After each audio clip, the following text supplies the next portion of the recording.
السلام عليكم ورحمة الله وبركاته. إن الحمد لله نحمده ونستعينه ونستغفره ونعوذ بالله من شرور أنفسنا ومن سيئات أعمالنا. من يهده الله فلا مضل له ومن يضلله فلا هادي له. وأشهد أن لا إله إلا الله وحده لا شريك له وأشهد أن محمدا عبده ورسوله صلى الله تعالى عليه وعلى آله وصحبه وسلم تسليما كثيرا.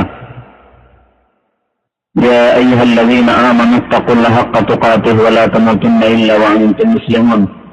يا أيها الناس اتقوا ربكم الذي خلقكم من نفس واحدة وخلق منها زوجها وبث منهما رجالا كثيرا ونساء. واتقوا الله الذي تساءلون به والأرحام إن الله كان عليكم رقيبا. يا أيها الذين آمنوا اتقوا الله وقولوا قولا سديدا يصلح لكم أعمالكم ويغفر لكم ذنوبكم. ومن يطع الله ورسوله فقد فاز فوزا عظيما. أما بعد فإن خير الحديث كتاب الله وخير الهدي هدي محمد صلى الله عليه وسلم وشر الأمور محدثاتها وكل محدثة بدعة وكل بدعة ضلالة وكل ضلالة في النار. أعوذ بالله من الشيطان الرجيم. بسم الله الرحمن الرحيم. يا أيها الناس إنا خلقناكم من ذكر وأنثى وجعلناكم شعوبا وقبائل لتعارفوا إن أكرمكم عند الله أتقاكم إن الله عليم خبير. মহান আল্লাহ সমস্ত প্রশংসা যে আল্লাহ আমাদেরকে একজন মানুষ, যিনি প্রথম মানুষ আদম আলাইহিস সালাম, তার থেকে সৃষ্টি করেছেন। যে আল্লাহ মানব জাতিকে মাটি থেকে সৃষ্টি করেছেন এবং তাদেরকে দ্বীনের জ্ঞান দানের জন্য আম্বিয়া এবং রাসূলদেরকে প্রেরণ করেছেন। দরুদ সালাম নাযিল হোক নবী মুহাম্মদ রাসূলুল্লাহ সাল্লাল্লাহু আলাইহি ওয়াসাল্লামের উপর, যিনি মানব সন্তানের শ্রেষ্ঠ ব্যক্তি। আল্লাহুম্মা সাল্লি আলাইহি আল্লাহুম্মা বারিক আলাইহি। আজকে আলোচনা করব ইসলামের দৃষ্টিতে জাতীয়তা সম্পর্কে বা জাতীয়তাবাদ সম্পর্কে। এই জাতীয়তা বা জাতীয়তাবাদ এই কথাটি আমরা খুব বেশি শুনতে পাই, কিন্তু অনেকেই এ সম্পর্কে সম্যক ধারণা রাখি না। অনেকে জাতীয়তা কি তা বুঝিও না। আবার যারা বুঝি জাতীয়তাকে, তারা জাতীয়তা ইসলামের দৃষ্টিতে কি তা বুঝি না। জাতীয়তাবাদ ন্যাশনালিজম ইসলামের অনুকূলে না প্রতিকূলে, অর্থাৎ ইসলামে এই জাতীয়তাবাদের স্থান আছে না নেই, ইসলাম বিরোধী, এই সম্পর্কে অধিকাংশ মুসলমানরা জ্ঞান রাখে না।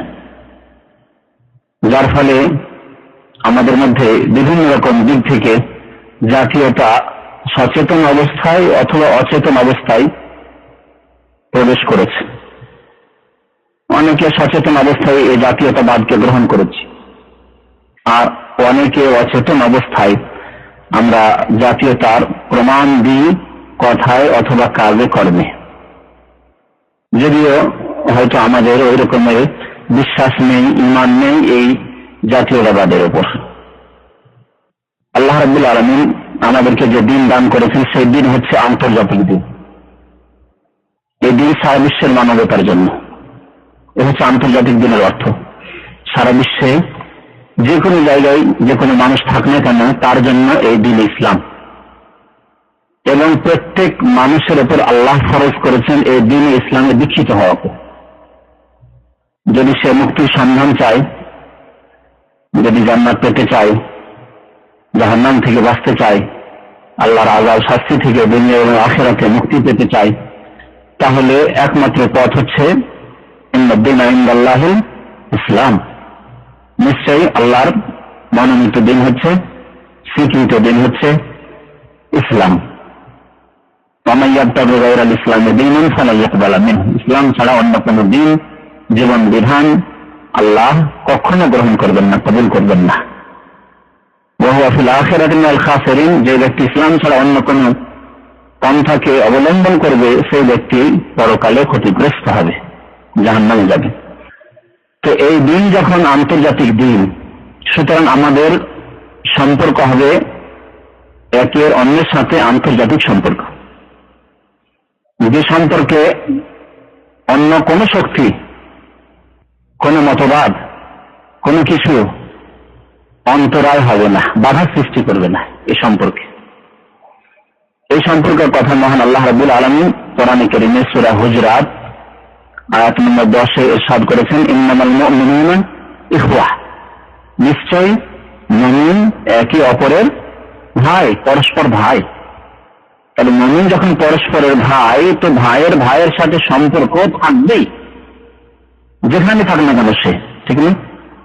যে দেশের হোক না কেন, যেই ভাষাভাষী হোক না কেন, যেই রঙের হোক না কেন, যেরকমই শক্ল সুরাত আকার আকৃতির হোক না কেন, যে কোনো জাতির সাথে, যে কোনো বংশের সাথে, যে কোনো গোত্রের সাথে তার সম্পর্ক হোক না কেন, মুমিন একে অপরের ভাই। এই হচ্ছে ইসলামের বিধান, যে আমাদের আন্তর্জাতিক দিন, আমাদের সম্পর্ক আন্তর্জাতিক, আমাদের সম্পর্ক হচ্ছে ইমানের সম্পর্ক, আমাদের সম্পর্ক হচ্ছে ইসলামের সম্পর্ক। এই সম্পর্কে যে কোনো মতবাদ, যে কোনো কথা, যে কোনো আমল কাজকর্ম যদি বাধা সৃষ্টি করে, সেটি ইসলামের দৃষ্টিতে কি নিষিদ্ধ, হারাম, ইসলামের পরিপন্থী কাজ, ইসলাম বিরোধী কাজ। এখন জাতীয়তাবাদকে আমাদেরকে এই দৃষ্টিকোণ থেকে দেখতে হবে, যে জাতীয়তাবাদ কি আমাদের যে আন্তর্জাতিক সম্পর্ক রয়েছে, ইমানি সম্পর্ক, ইসলামের সম্পর্ক, দ্বীনি ভ্রাতৃত্ব, ইসলামিক ব্রাদারহুড, এতে কি বাধা সৃষ্টি করছে কি করছে না? যদি বাধা সৃষ্টি করে বা এর এছাড়া অন্যান্য ক্ষতিকর দিক থাকে, তাহলে সেগুলি হচ্ছে হারাম। আল্লাহ রাব্বুল আলামিন সূরা হুজুরাত আয়াত নম্বর 13-তে ইরশাদ করেছেন, ইয়া আইয়ুহান নাস, হে মানব সকল, ইন্না খালাকনাকুম মিন যাকারিন ওয়া উনসা, নিশ্চয় আমি তোমাদেরকে সৃষ্টি করেছি একজন পুরুষ থেকে আর একজন নারী থেকে, অর্থাৎ আদম এবং হাওয়া থেকে। ওয়াজআলনাকুম শুউবান ওয়া কাবায়লা, প্রথম মানুষ হচ্ছে এই দুই মানুষ, আদম এবং হাওয়া। ওয়াজআলনাকুম শুউবান ওয়া কাবায়লা, এবং তোমাদেরকে বিভক্ত করেছি বিভিন্ন জাতি এবং বিভিন্ন গোত্রে, বিভিন্ন জাতি এবং বিভিন্ন গোত্রে ভাগ করেছি। একজন মানুষ থেকে অসংখ্য মানুষকে আল্লাহ রাব্বুল আলামিন পৃথিবীতে সৃষ্টি করেছেন। প্রথম দিকে যে আয়াত 3টি পাঠ করেছি, যে সুন্নতুল খুতবার আয়াত, খুতবাতুল হাজায়, তাতে একটি দ্বিতীয় আয়াতটি রয়েছে, আইয়ুহান নাস ইন্না খালাকনাকুম, ইয়া আইয়ুহান নাস ইত্তাকু রাব্বাকুমুল্লাযী খালাকাকুম মিন নাফসিন ওয়াহিদা, হে মানুষ তোমরা ভয় করো তোমাদের সে পরওয়ারদিগার, প্রতিপালককে, যিনি তোমাদেরকে সৃষ্টি করেছেন মিন নাফসিন ওয়াহিদা, একজন ব্যক্তি থেকে, অর্থাৎ আদম আলাইহিস সালাম থেকে। প্রথম ব্যক্তি আদম আলাইহিস সালাম, তারপরে কি বলছেন, মিন নাফসিন ওয়াহিদা ওয়া খালাকা মিনহা যাওজাহা, তারপরে তার স্ত্রীকে আল্লাহ তার জোড়াকে সৃষ্টি করলেন, অর্থাৎ হাওয়াকে। অন্য আয়াতে বলছেন যে মিন যাকারিন ওয়া উনসা, পুরুষ এবং নারী থেকে আল্লাহ সৃষ্টি করেছেন, ওয়া খালাকা মিনহা যাওজাহা ওয়া বাসসা মিনহুমা রিজালান কাসীরা ওয়া নিসা, আর এই দুইজনের মাধ্যমে আল্লাহ রাব্বুল আলামিন সারা বিশ্বে অসংখ্য পুরুষ, অসংখ্য নারী সৃষ্টি করে পৃথিবীতে ছড়িয়ে ছিটিয়ে দিলেন, বিভিন্ন গোত্রে, বিভিন্ন বংশ, বিভিন্ন জাতিতে। বাসসা মিনহুমা রিজালান কাসীরা ওয়া নিসা ওয়াত্তাকুল্লাহ, সে আল্লাহকে ভয় করো। তো যাই হোক, আল্লাহ রাব্বুল আলামিন কি বলছেন এই সূরা হুজুরাতের আয়াতে, যে ইয়া আইয়ুহান নাস ইন্না খালাকনাকুম মিন যাকারিন ওয়া উনসা, যে মানুষ তোমাদেরকে সৃষ্টি করেছে একজন পুরুষ এবং একজন নারী থেকে। ওয়াজআলনাকুম শুউবান ওয়া কাবায়লা, তোমাদেরকে বিভিন্ন জাতি ও বিভিন্ন গোত্রে বিভক্ত করেছি। এর উদ্দেশ্য এই নয় যে তুমি জাতীয়তাবাদকে প্রতিষ্ঠিত করবে, তুমি শুধু তোমার জাতিকে দেখবে, তোমার গোষ্ঠীকে দেখবে, তোমার বংশের তুমি স্বজন প্রীতি করবে, ওই জন্য নয়। তুমি শুধু তোমার জাতির স্বার্থে কাজ করবে না, এই জন্য নয়। কি জন্য? আল্লাহ বলছেন তাআরাফু, তোমাদের একের অন্যের সাথে পরিচিতির উদ্দেশ্যে বিভিন্ন জাতিতে ভাগ করেছি, বিভিন্ন গোষ্ঠী বংশে গোত্রে বিভক্ত করেছি, এই জন্য যাতে করে পরিচিতি হয়, এরা কোন এলাকার লোক, কোন বংশের লোক, কোন ভাষার লোক, এইভাবে পরিচিতি হবে। এরা কুরাইশ, তো এরা তামিম, তো এরা আরব, এরা অনারব, এরা হচ্ছে ভারতীয়, তো এরা হচ্ছে চাইনিজ, হ্যাঁ এরা হচ্ছে জার্মানি, তো এরা হচ্ছে জাপানি, এরা হচ্ছে আমেরিকান, তো এরা হচ্ছে ইউরোপিয়ান, এরা হচ্ছে আফ্রিকান। তো এইভাবে আল্লাহ রাব্বুল আলামিন শুধু পরিচিতির জন্য বিভিন্ন জাতি, সৌদ এবং কাবাইল আল্লাহ বলেছেন, বিভিন্ন জাতি এবং গোত্র বংশে বিভক্ত করেছেন, জাতীয়তাবাদ প্রতিষ্ঠার জন্য নয়। তাহলে ইসলামের জাতীয়তাবাদ প্রতিষ্ঠিত করা হয়নি। ইসলামের যদি জাতীয়তা থাকে সেই জাতীয়তা হচ্ছে ইসলাম। ইসলামের দৃষ্টিতে যে জাতীয়তা রয়েছে অর্থাৎ আমাদের আন্তর্জাতিক সম্পর্ক, সেটি হচ্ছে ইসলামের। তারপরে জাতীয়তার ভিত্তিতে কোনো মর্যাদা নেই, কোনো সম্মান নেই, কোন মান ইজ্জত নেই। সেজন্য আল্লাহ বলছেন যে শুধু পরিচিতির জন্য বিভিন্ন জাতি আর বংশ আমি বিভক্ত করেছি। ইন্না আকরামাকুম ইনদাল্লাহি আতকাকুম, নিশ্চয় তোমাদের মাঝে শ্রেষ্ঠ ব্যক্তি, অতি সম্মানীয় ব্যক্তি সেই যে ব্যক্তি আতকাকুম, তোমাদের মধ্যে অতি আল্লাহ ভীরু। যে যত বেশি আল্লাহকে ভয় করে,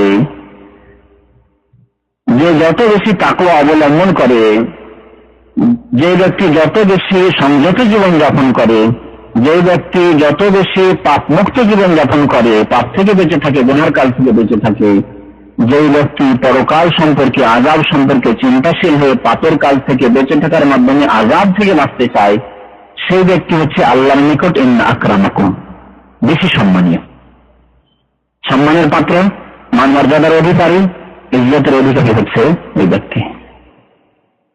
আল্লাহ রাব্বুল আলামিন বলেছেন ওয়ালিল্লাহিল ইজ্জাতু ওয়া লিরাসূলিহি ওয়া লিল মুমিনিন ওয়ালাকিন্নাল মুনাফিকিনা লা ইয়াফকাহুন। সম্মানের অধিকারী আল্লাহ, ওয়া লিরাসূলি, তার রাসূলের জন্য সম্মান ইজ্জত, ওয়া লিল মুমিনিন, এবং মুমিনদের জন্য সম্মান। মুমিন অর্থাৎ যে ব্যক্তি তাকওয়ার জীবন যাপন করে সেই সত্যিকার অর্থে মুমিন। তো আল্লাহ রাব্বুল আলামিন এখানে মানুষের মান মর্যাদা বা সম্মানের মাপকাঠি স্পষ্ট করে দিলেন। মাপকাঠি রং নয়, তাহলে যে সাদা সেজন্য শ্রেষ্ঠ।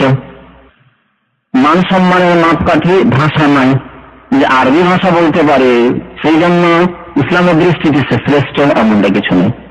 বা ইন্টারন্যাশনাল ভাষা বলতে পারে, যেমন আজকালকার মন মানসিকতায় বর্তমান যুগে হাজার খানিক বছর নবী সাল্লাল্লাহু আলাইহি সাল্লামের পরে আন্তর্জাতিক ভাষা আরবি ভাষা ছিল। যেটা আপনাদের প্রত্যেক মুসলিমকে জেনে রাখা উচিত। আল্লাহ রাসূলের যুগ কতদিন হলো? 1400 বছর, তাই না? 1426 হিজরি এখন। তাহলে 1400 বছরের মধ্যে 1000 বছর ধরে আরবি ভাষায় আন্তর্জাতিক ভাষা ছিল, যখন ইউরোপিয়ানদের কোন নামগন্ধ ছিল না, আমেরিকার মানচিত্রের পাতাই ছিল না। ছিল? যারা ইতিহাস জানে, পৃথিবীর ভৌগোলিক জ্ঞান যাদের আছে স্পষ্ট জানো, আমেরিকা আবিষ্কারই হয়নি, আমেরিকা বলে কোনো দেশকে জানত না। ইউরোপ ছিল, কিন্তু তারা অন্ধকারাচ্ছন্ন ছিল, শিক্ষা দীক্ষার দিক দিয়ে, সভ্যতার দিক দিয়ে, সব দিক দিয়ে অন্ধকারে ছিল। তাহলে এই শিক্ষার আলো জ্বেলেছিল মুসলিমরা। এদের আন্তর্জাতিক ভাষা এবং সারা বিশ্বের আন্তর্জাতিক ভাষা তখন আরবি ছিল। মুসলিমদের সম্পর্ক ছিল এই আরবি ভাষার সাথে, কোরআনের ভাষার সাথে, এবং মুসলিমরাই ছিল শক্তিশালী। খেলাফত ইসলামই ছিল শক্তিশালী খেলাফত। এই খেলাফতের মোকাবেলা করবে এমন কোন শক্তি পৃথিবীতে ছিল না দীর্ঘ 1000 বছর ধরে। তাহলে 1400 বছরের মধ্যে 1000 বাদ দিয়ে দিলে আর কতদিন থাকে? 400 বছর। এই 400 বছর থেকে ইংরেজি আন্তর্জাতিক ভাষা হয়ে গেল। যখন সারা বিশ্বে ইংরেজের আধিপত্য কায়েম হলে, সাম্রাজ্যবাদীরা সারা বিশ্বে ছড়িয়ে পড়লে, মুসলিম দেশগুলিকে দিয়ে হানা দিয়ে দখল করলে, তখন ইংরেজি আন্তর্জাতিক ভাষা পরিণত হলো। আজকাল অনেকে ভালো যে ইংরেজি বলতে পারে, অন্য করতে ইংরেজি বলতে হবে, বিরাট ব্যাপার সবার। হ্যাঁ, ইংরেজি বলতে পারলে বিরাট ব্যাপার সবার, কিন্তু আরবি বলতে পারলে না, আমার কোনো ব্যাপার না, কিছুই না। কিন্তু 400 বছর আগে একজন ছিল আরবি বলতে পারলে বিরাট ব্যাপার সবার, আরবি বলতে পারে। শুধু এটা ইসলামের দৃষ্টিতে নয়, মানে দুনিয়ার দৃষ্টিতেও, দুনিয়ার দৃষ্টিকোণ থেকেও। তাহলে কেউ যদি বর্তমান যুগের আন্তর্জাতিক ভাষা ইংলিশই বলতে পারে, বা ইংলিশ ভাষা বলে, বা তার মাতৃভাষা ইংলিশ হয়, বা সেই দেশে থাকে, এমন কোন মর্যাদা নেই, কোনো মর্যাদা না। আছে কি?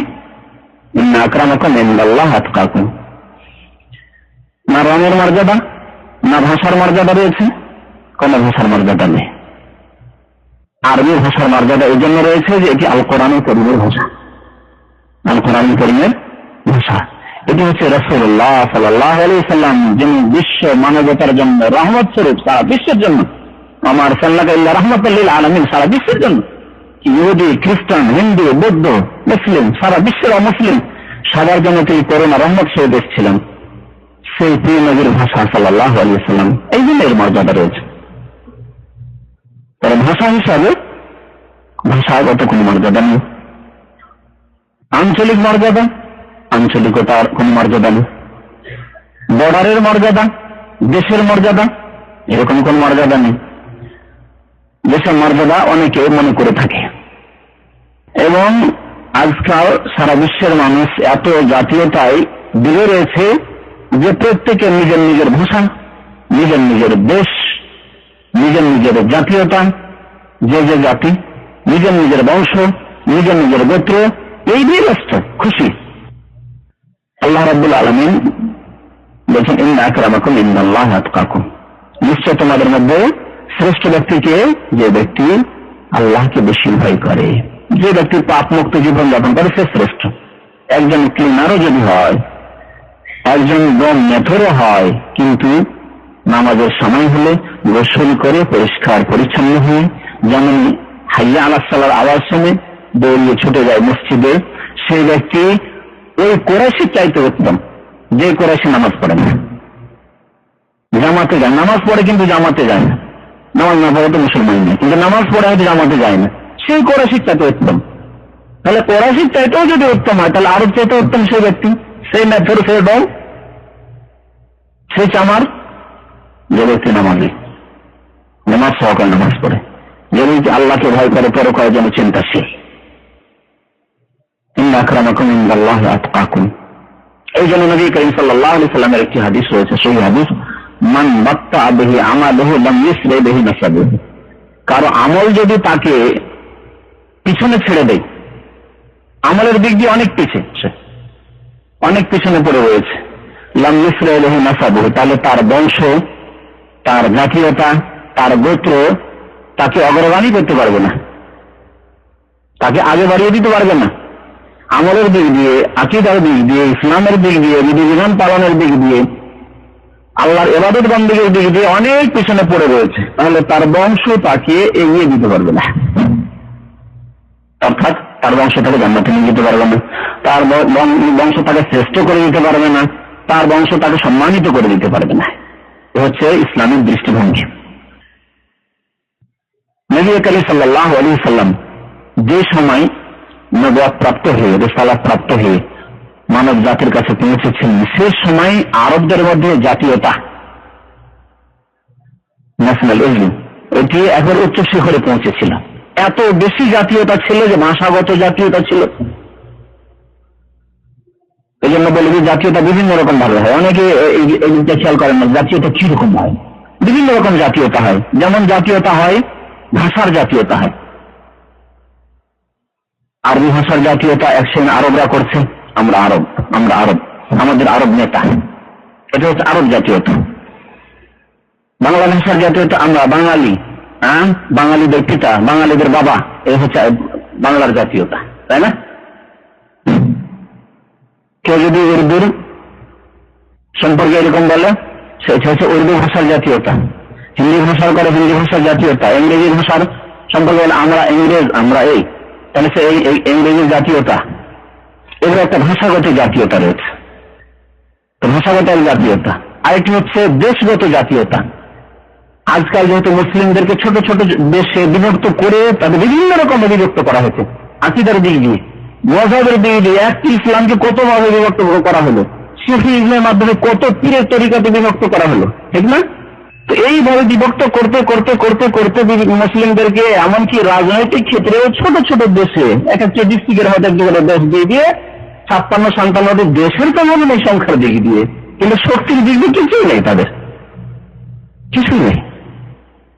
এতগুলো দেশ থাকা সত্ত্বেও আমাদেরকে অসহায়ের মতো দ্বারস্থ হতে হচ্ছে অমুসলিমদের কাছে। অমুসলিমরা যা কিছু বলছে তাতে আমাদেরকে মেনে নিতে হচ্ছে, আমাদের নেতাদেরকে মেনে নিতে হচ্ছে। মুসলিমরা এরকম ছিল না যখন তাদের দেশ একটি ছিল, তাদের এই বর্ডারের কল্পনা ছিল না। এই বড় যদি কল্পনায় সীমিত সংকীর্ণ যদি চিন্তাধারা থাকতো তাহলে ইবনে বতুতা কোথায়? মরক্কো থেকে। মরক্কো কোথায়? হ্যাঁ, মরক্কো কোনখানে পড়ছে? আফ্রিকা, তাই না? একবারে পশ্চিম আফ্রিকা। তো এই মরক্কো থেকে তিনি বেরিয়ে গেলেন আফ্রিকা শেষ করে, তারপরে এশিয়ায় ঢুকলেন, আরব দেশগুলি শেষ করে, তারপরে ইরান, ভারত শেষ করে চলে গেলেন তিনি চীন পর্যন্ত, বিভিন্ন দেশ, শ্রীলঙ্কা, সব দেশ ঘুরে আসলেন এবং যেখানে গিয়েছেন সেখানে গিয়ে কাজী। ভারতে গিয়ে 8 বছর থাকলেন দিল্লিতে, যখন মুসলিম রাজারা ছিল তখন সেখানকার প্রধান বিচারপতি হয়ে গেলেন। যদি এই বর্ডারের এই সংকীর্ণতা থাকতে, যে আজকাল বর্তমান মুসলিম জাতির মধ্যে যে সংকীর্ণ চিন্তাধারা, তাহলে যতই বড় আলেম হয়ে যাক না কেন একটি দেশের আর একটি দেশে গিয়ে সে প্রধান বিচারপতি হতে পারবে? অসম্ভব, অসম্ভব। সে এই যে সংকীর্ণ চিন্তাধারা। শ্রীলঙ্কায় যখন তিনি গেলেন তখন সেখানে যাওয়ার পর সেখানকার বিচারপতি হয়ে গেলেন, দীর্ঘদিন কাটিয়ে দিলেন। তো আজকাল প্রশ্ন উঠে যাবে যে এই বিদেশি এখানে কেন থেকে গেল, তার নাগরিকত্ব নেই, কেন থাকলো, তারাও বিদেশি কে? হ্যাঁ, ঠিক না? সে লিগালি আছে কি? অথচ মুসলিম, যতই বড় ধার্মিক আল্লাহ মুসলিম হোক, হ্যাঁ, তার এখানে থাকার বৈধতা আছে কিনা এই দেশে? কেন আছে সেই দেশে? কোথায় আছে আজকালকার মুসলমানরা? হ্যাঁ, গিয়ে কোথায় তার ভাষা কি? মরক্কোর ভাষা, আরবি ভাষা। সেখান থেকে গিয়ে দিল্লির মসনদে যে বাদশাহ বসে আছেন তিনি বলছেন, আসুন আমাদের প্রধান বিচারপতি, আপনি চিফ জাস্টিস। ঠিক বলছিলাম যে দেশগত জাতীয়তা একটি হয়, দেশের জাতীয়তা। আমরা অনেক দেশে, আমরা পাকিস্তানি, তো আমরা বাংলাদেশি, তো আমরা ভারতীয়, তো আমরা তো সৌদি, তো আমরা হচ্ছে বাহরাইনি, আমরা কাতারি, তো আমরা সুরি, আমরা মিশরি। এই যে দেশগত জাতীয়তা। আর একটি জাতীয়তা হচ্ছে রঙগত জাতীয়তা, বর্ণ, রং। এটা দুই ভাগে মোটামুটি ভাগ করে, এটা হচ্ছে শ্বেতাঙ্গ আর কৃষ্ণাঙ্গ, সাদা কালোর জাতীয়তা। আর এই জাতীয়তা যেগুলি উন্নত দেশ বলা হচ্ছে, যারা নিজেদেরকে অত্যন্ত সভ্য বলছে, উলঙ্গ সভ্য, তাদের দেশে এত উচ্চ শিখরে পৌঁছে রয়েছে যে কালোদের হোটেল আলাদা, সাদাদের, ইংরেজদের সাদাদের হোটেল আলাদা। সাদাদের হোটেলে, শ্বেতাঙ্গদের হোটেলে কালোদেরকে বসার কোনো অনুমতি নেই পশ্চিমা দেশগুলিতে। যারা মানবাধিকার মানবাধিকার মানবাধিকার বলে ছিনিয়ে খেলা করছে মানুষের অধিকার নিয়ে। তো এ হচ্ছে রঙগত জাতীয়তা। যারা বেটে, যারা চেটে, তারা নিজেকে আলাদা জাতি মনে করে, যেমন চাইনিজ, ইন্দোনেশিয়া, ফিলিপাইন, এগুলি এক ধরনের জাতি। আর যারা উপমহাদেশের আকার আকৃতিতে শ্যামবর্ণ, মধ্যমধ্যে, এরা এক জাতি। আর একেবারে কালো, যেমন আফ্রিকান, এরা এক জাতি, কৃষ্ণাঙ্গ। আর একেবারে সাদা, এরা এক জাতি। এই হচ্ছে রঙগত জাতীয়তা। জাতীয়তা বংশগত জাতীয়তা, বংশের জাতীয়তা। এই জাতীয়তা নবী সাল্লাল্লাহু আলাইহি ওয়াসাল্লামের জামানায় চরম শিখরে পৌঁছেছিল। এই জন্য এক বংশ আর এক বংশে বিবাহ দেওয়া চরম অপরাধ। অতিই পারে না যে এক বংশ আর বংশে বিবাহ করেছিল। কুরাইশি তার মেয়েকে অন্য বংশে দিয়ে দিয়েছিল, অসম্ভব। আর আজকেও এই সংস্কার, এই কুসংস্কার কিছু কিছু বংশে থাকার কারণে মেয়ে বড় হয়ে বুড়ি হয়ে যাচ্ছে, 40 বছর 45 বছর বয়স হয়ে যাচ্ছে, নিজের বংশে ছেলে পাচ্ছে না, নিজের বিয়ে দেবে। এইরকম জাতীয়তা কেউ যদি বলে আমরা সৈয়দ বংশ, আমরা ফারুকি বংশ, হ্যাঁ, আমরা অমুক বংশ, সুতরাং আমরা হচ্ছি ওই জমিদার বংশ, আমরা চৌধুরী বংশ, সুতরাং এই প্রজাদের মাঝে দিয়ে দেওয়া যাবে না, এগুলো হচ্ছে বংশগত জাতীয়তা। এগুলো হচ্ছে বংশগত জাতীয়তা, খানদানি জাতীয়তা। আর আরেকটি জাতীয়তা রয়েছে আঞ্চলিক জাতীয়তা। দেশ হয়তো একটি, তারপরে জাতীয়তা। বাংলাদেশকে ধরেন একটা ছোট্ট বাংলাদেশ, তার মধ্যে আঞ্চলিক কত জাতীয়তা রয়েছে নেই? নোয়াখালী তাদের একটা সমিতি সংগঠন করা আছে, আছে কি বলছে সেটাকে, যে ইউনিয়ন যেটাকে এরকম করে দিচ্ছে। সিলেটি, আমার সিলেটি, অথচ একই দেশে মুসলিম, হ্যাঁ, রঙের দিক দিয়ে মোটামুটি একই রকম, হ্যাঁ, দেশের দিক দিয়ে একই রকম, ভাষার দিক দিয়ে একই রকম, তারপরে সিলেটি, চিটাগাঙ্গি, হ্যাঁ, ঠিক না? এই জাতীয়তা, আঞ্চলিকতার জাতীয়তা। তাহলে বিভিন্ন রকম জাতীয়তা আজকে বিরাজ করছে মুসলিম সমাজে, আর তাদেরকে ছিন্ন ভিন্ন করে দিয়েছে এই জাতীয়তা। কি বলছিলাম? নবী করিম সাল্লাল্লাহু আলাইহি ওয়াসাল্লাম যখন রাসূল হয়ে আসলেন তখন বিভিন্ন রকমের এই জাতীয়তা ছিল। এক বংশ আর এক বংশ বিবাহ শাদী করবে না, যদিও তাদের সমান মর্যাদার হোক। মর্যাদা তো ইসলামের সমান। ইসলাম সবকে সমান করে দিল, কিন্তু তারা একে অন্যকে ছোট মনে করত। আর ছোট না মনে করলো আমরা আমাদের বংশ নিয়ে অন্য বংশে দেবো না, অন্য বংশের মেয়ে আমরা আমাদের বংশ নিয়ে আসবো না। শুধু তাই না, লড়াই, দ্বন্দ্ব, যুদ্ধ, সন্ধি এসব ক্ষেত্রে জাতীয়তা এমন পর্যায়ে পৌঁছেছিল যে ন্যায় অন্যায়ের মাপকাঠি হচ্ছে জাতীয়তা, ন্যায় অন্যায়ের মাপকাঠি হচ্ছে জাতীয়তা। এই জন্য জাহিলি যুগে একটি তাদের প্রবাদ ছিল, জালেমানা প্রবাদ, কি অনসুর আখাকা জালেমান ও মাজলুমান, তোমার বংশের ভাইকে সাহায্য করো, সে জালেম হোক আর মাজলুমই হোক, তোমার বংশের কিনা তোমার বংশের সাহায্য করো। এই মন মানসিকতা কাজ করছে আজকের জাতীয়তায়। আরে আমার দেশি তো, দেশিকে মারছে, ধরো আমার সিলেটি তো, আমার নোয়াখালী তো, আমার পাকিস্তানি তো, আমার ইন্ডিয়ান, আমার আরব, সৌদি, সৌদি দেখা দেখি নাই যে কি হচ্ছে, সৌদিকে মারছে, ধরো কি হলো, কে অন্যায় করলো, এসব কিছু দেখা দেখি না। আজকাল মুসলিম সমাজ জর্জরিত এই রোগে, এই জাতীয়তাবাদী রোগে। বিভিন্ন রকমের জাতীয়তা আজকে আমাদের মনে, মগজে, কথায়, কাজে, কর্মে সবকিছু ঢুকে পড়েছে। এমন ভাবে ঢুকে পড়েছে যে একজন মানুষকে যদি বলেন যে ভাই শুনুন, এতে এত খুশি হবে না যত খুশি হবে যে তোমার দেশি কেমন আছেন, ভাই কেমন আছেন, আর দেশি কেমন আছেন, দেশি বেশি প্রিয়। কিরকম জাতীয়তা কাজ করছে। শুধু একটি জাতি সম্পর্কে বলছি না, যেহেতু আলোচনাটা আমি সমস্ত জাতি সম্পর্কে করছি। নবী করিম সাল্লাল্লাহু আলাইহি ওয়াসাল্লাম এই জাতীয়তাকে ধ্বংস করলেন এবং আন্তর্জাতিক যে জাতীয়তা আমাদের ইসলাম, সেই ইসলামকে জীবনের প্রতিটি ক্ষেত্রে প্রতিষ্ঠিত করলেন, মন মগজে ধোলাই করলেন, পরিষ্কার পরিচ্ছন্ন করলেন। যে মন মগজে জাতীয়তা ঢুকেছিল বিভিন্ন রকম ভাষাগত জাতীয়তা এমন ছিল যে আরবরা সারা বিশ্বকে আজম বলতো। জানেন না আরব আর আজমের এই টার্ম জানেন না? আজম মানে কি জানেন? কে বলতে পারেন আজম মানে কি? হ্যাঁ, না না না, মহান কথা। আজম, আইন জি মিম, আজম। আরব, আরবি আর আজমি। অনারব এটা হচ্ছে বাব অর্থ, শাব্দিক অর্থ হচ্ছে বোবা। আজমির অর্থ হচ্ছে শাব্দিক অর্থ বোবা। আরবরা মনে করতে যে আরবি বলতে পারে সে হচ্ছে বাক্যটু, সে তো তার বাক শক্তি রয়েছে। আর যে আজমি মানুষের বোবা, আরবি জানে না মানুষের বোবা। আরবি আজমি এই ধারণা ছিল জাতীয়তাবাদী ধারণা। নবী করিম সাল্লাল্লাহু আলাইহি ওয়াসাল্লামের উপর আয়াত নাযিল, ইন্না আকরামাকুম ইনদাল্লাহি আতকাকুম, তোমাদের মধ্যে শ্রেষ্ঠ কে? যে ব্যক্তি বেশি আল্লাহকে ভয় করে সে। তাই না? তাহলে আরবি ভাষার কোনো জাতীয়তা নেই, অন্য কোনো ভাষার জাতীয়তা নেই, রঙের জাতীয়তা নেই, এলাকা আঞ্চলিক জাতীয়তা নেই। আরো প্র্যাকটিক্যালি নবী করিম সাল্লাল্লাহু আলাইহি ওয়াসাল্লাম এই জাতীয়তাকে ধ্বংস করলেন, যেটি হচ্ছে ইসলাম বিরোধী, ইসলামের পরিপন্থী। তাদের মধ্যে যেমন রয়েছে কুরাইশি ইসলাম গ্রহণ করতে, না স্বাধীন বংশীয় দিক থেকে তার মান মর্যাদা রয়েছে আবু বকর, খাদিজা, হযরত আলী, কুরাইশি। আরবি তারা যেমন ইসলাম গ্রহণ করে যে মর্যাদা হাসিল করছেন, সাথে সাথে ইসলাম গ্রহণ করছে একজন কিছু দাস, গোলাম। কে? হ্যাঁ বলতে পারেন? যায়েদ বিন হারেসা। যায়েদ হারেসা গোলাম কিছু দাস, যদি আরবি ভাষা তার, কিন্তু সে গোলাম। গোলামকে কিভাবে কেনা বেচা হতো? যেমন যেসব কেনা বেচার সামগ্রী রয়েছে, পণ্য সামগ্রী, ধান চাল কেনাকাটা করছেন, আসবাবপত্র কেনাকাটা করছেন, ওইরকম কেনা বেচা হতো, একের হাত থেকে অন্য হাতে যেত।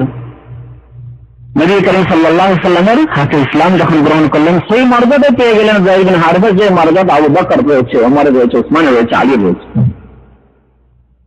মুসলিম সমান। ইসলাম গ্রহণ করলো কে? কালোদের মধ্যে থেকে বিলাল হাবশী রাদিয়াল্লাহু আনহু। হাবশী বলেন তো হাবাসা, কালো, আফ্রিকান, অনারব আফ্রিকান। সে আরব পরিবেশে আসার পরে সে আরবি শিখে না, সেটা আলাদা কথা, তার মাতৃভাষা আরবি ছিল। সে হাবাসা দেশের লোক, আফ্রিকান ইসলাম গ্রহণ করলো। ইসলাম গ্রহণ করার পরে কি মর্যাদা পেল? যে রাসূলুল্লাহ সাল্লাল্লাহু আলাইহি ওয়াসাল্লামের মসজিদে নববী, সে মসজিদ নববীর কি হলেন? তিনি প্রথম মুয়াজ্জিন। তিনি মসজিদ নববী প্রতিষ্ঠার সাথে সাথে এবং আযানের বিধান আসার সাথে সাথে প্রথম যে মুয়াজ্জিন হলেন তিনি কে? বেলাল রাদিয়াল্লাহু তাআলা। আজকের জাতীয়তায় সম্ভব? বিদেশি বাইতুল মুকাররম মুআজ্জাম বিদেশি চলবে না। হ্যাঁ, মসজিদে নববী বা অমুক মসজিদে বিদেশি, তা চলবে না। এই যে জাতীয়তা কিভাবে কাজ করেছে, জাতীয়তা কিভাবে কাজ করেছে মুসলিম সমাজ, কিভাবে মুসলিম সমাজকে ডিভাইড করেছে, ছিন্ন বিচ্ছিন্ন করেছে। নবী করিম সাল্লাল্লাহু আলাইহি ওয়াসাল্লামের কাছে সমান মর্যাদা পেয়ে গেছেন অন্যান্য সাহাবীদের মতো, কুরাইশদের মতো। বেলাল হাবশী কালো মানুষ বড় এত সম্মানিত হচ্ছেন যে নবী করিম সাল্লাল্লাহু আলাইহি ওয়াসাল্লাম বলেছেন যে ব্যক্তি মুয়াজ্জিন হবে কালকে আমাদের সবচেয়ে বেশি উঁচু হবে। আকরামুন নাস আনা, কারো সবচেয়ে বেশি উঁচু হবে কিয়ামতের মাঠে ওই ব্যক্তি যে আযান দেবে। হযরত বেলাল নিগ্রো কৃষ্ণ বসে মুয়াজ্জিন আল্লাহর রাসূলের। ইউরোপিয়ান একজন মুসলিমের কথা বলেন তো আল্লাহ রাসূলের সাহাবী কে বলতে পারেন? ইউরোপিয়ান মানে শ্বেতাঙ্গ। আজকাল যে ইউরোপিয়ানদের যে রং, এই রং সাদা রং, হ্যাঁ না, সুহাইব রুমি, রোম সাম্রাজ্যের সুহাইব রাদিয়াল্লাহু তাআলা ইসলাম গ্রহণ করলেন, সমান মর্যাদা হাসিল করলেন, মুসলিম। অনারব আজমি মুসলমান হলেন, নবী করিম সাল্লাল্লাহু আলাইহি ওয়াসাল্লামের সাহাবী হলেন। এই মর্যাদা হাসিল করলেন নবী সাল্লাল্লাহু আলাইহি ওয়াসাল্লামের কাছে কে? হযরত সালমান ফারসি। ফারসি ভাষা মানে অনারব, পারস্য দেশের, ইরানের অগ্নিপূজকের ছেলে ছিলেন তিনি। তার ঘটনা রয়েছে, অত্যন্ত চমৎকার ঘটনা রয়েছে তার। কোন একদিন ইনশাআল্লাহ শুনে হলো সালমান ফারসি রাদিয়াল্লাহু তাআলা কি করে তিনি মুসলমান হলেন, আর ইসলামের সন্ধানে কত দেশ ছুটে তিনি তারপরে খোঁজ পেয়ে পৌঁছে গেলেন মদিনায়। আল্লাহ তাকে তৌফিক দিলেন। অনেক বাধা বিপত্তি, কত কষ্ট রাস্তায় স্বীকার করতে হয়েছে, আল্লাহ তাকে তৌফিক দিয়েছেন। তো দেখেন, অনারব সমান মর্যাদা হাসিল করছেন আলীর মতো, আবু বকর রাদিয়াল্লাহু তাআলা আনহুর মতো। তো এইভাবে নবী করিম সাল্লাল্লাহু আলাইহি ওয়াসাল্লাম সবকে একসাথে নামাজ পড়াচ্ছেন, একই সাথে খাওয়া দাওয়া, সমান মর্যাদা ইসলামী সমাজে হাসিল হচ্ছে। এইভাবে ইসলামের যে জাতীয়তা ছিল সেই জাতীয়তাকে ধ্বংস করে দিলেন। বিবাহ সাথীর ক্ষেত্রে জাতীয়তা ধ্বংস করলেন। গোলামের সাথে, কৃতদাসের সাথে কোন স্বাধীন মহিলার বিয়ে হতে পারে, আরো সমাজে এটি অসম্ভব কাজ ছিল, হতেই পারে না। আল্লাহ রাব্বুল আলামিন এই কুসংস্কারকে, ইসলাম বিরোধী মন মানসিকতাকে ধ্বংস করে দেওয়ার জন্য এবং সঠিক ইসলামকে পারিবারিক ক্ষেত্রে, সামাজিক ক্ষেত্রে প্রতিষ্ঠিত করার জন্য আল্লাহ রাব্বুল আলামিন কি করলেন? যায়েনাব বিনতে জাহশ, কুরাইশিয়া, নবী করিম সাল্লাল্লাহু আলাইহি ওয়াসাল্লামের আত্মীয়, ফুফাতো বোন, তার সাথে আল্লাহ রাসূল বিয়ে দিয়ে দেন। কার? যায়েদ বিন হারেসা, গোলাম, তার সাথে বিয়ে দিয়ে দেন। বিয়ে টিকল না, কিন্তু বিয়ে হয়ে গেল, যাতে করে কুসংস্কার দূর হয়ে যাবে, জাতীয়তাবাদী কুসংস্কার। তো এইভাবে জাতীয়তাকে নবী করিম সাল্লাল্লাহু আলাইহি ওয়াসাল্লাম ধ্বংস করেছেন। এবং এই ক্ষেত্রে নবী সাল্লাল্লাহু আলাইহি ওয়াসাল্লামের বেশ কিছু হাদিস রয়েছে। একটি হাদিস নবী সাল্লাল্লাহু আলাইহি ওয়াসাল্লাম ইরশাদ করেছেন, তিরমিজি শরীফের লাস্ট হাদিস, তিরমিজির শেষ হাদিস। নবী সাল্লাল্লাহু আলাইহি ওয়াসাল্লাম সেই হাদিসে বলেছেন, ইন্নাল্লাহা কাদ আযহাবা আনকুম আবিয়াতাল জাহিলিয়া ওয়া ফখরাহা বিল আবা। নিঃসন্দেহে আল্লাহ তোমাদের জাহিলিয়াতের কুপ্রথাকে দূর করে দিয়েছেন। ইসলামের মাধ্যমে, ইসলামিক সমাজ এবং পরিবার প্রতিষ্ঠার মাধ্যমে তোমাদের জাহিলি কুসংস্কারকে দূর করে দিয়েছেন।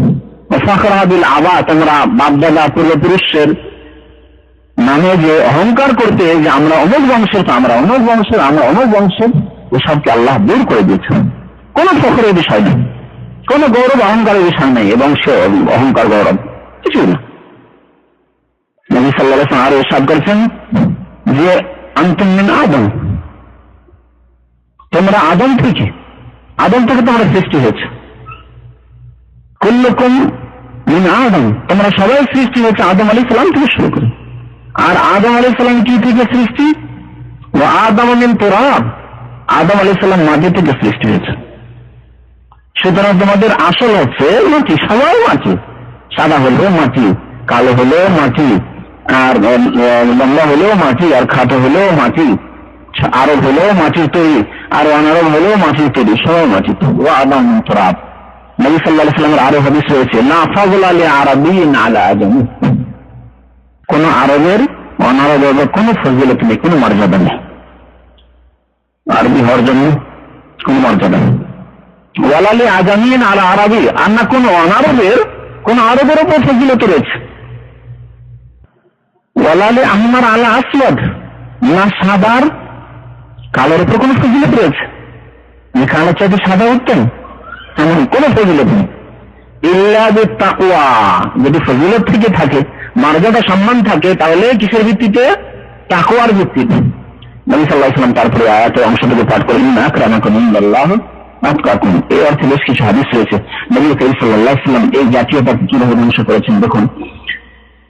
একবার ঘটনা, বুখারী শরীফের হাদিস রয়েছে, ঈমানের অধ্যায়, জাতীয়তা কাবিরা গুনাহ। মনে রাখেন, জাতীয়তা হচ্ছে কাবিরা গুনাহ, জাতীয়তাবাদ হচ্ছে কাবিরা গুনাহ। আর জাতীয়তাবাদ অনেক সময় হচ্ছে কুফরি। কেন কুফরি? পরে ইনশাআল্লাহ সংক্ষেপে হলেও, সময় না থাকলে স্পষ্ট করবো ইনশাআল্লাহ। বুখারী শরীফের সেই হাদিসটা শুনুন। আবু যার রাদিয়াল্লাহু তাআলা আনহু একদিন হযরত বিলালকে তার মায়ের নাম ধরে একটু গালমন্দ করে দিয়েছিলেন। কোন রাগ হয়েছিল হয়তো, বলেছে ইবনা সাওদা, হে কালীর ছেলে, হে কালীর সন্তান। সাওদা মানে কালো মহিলা।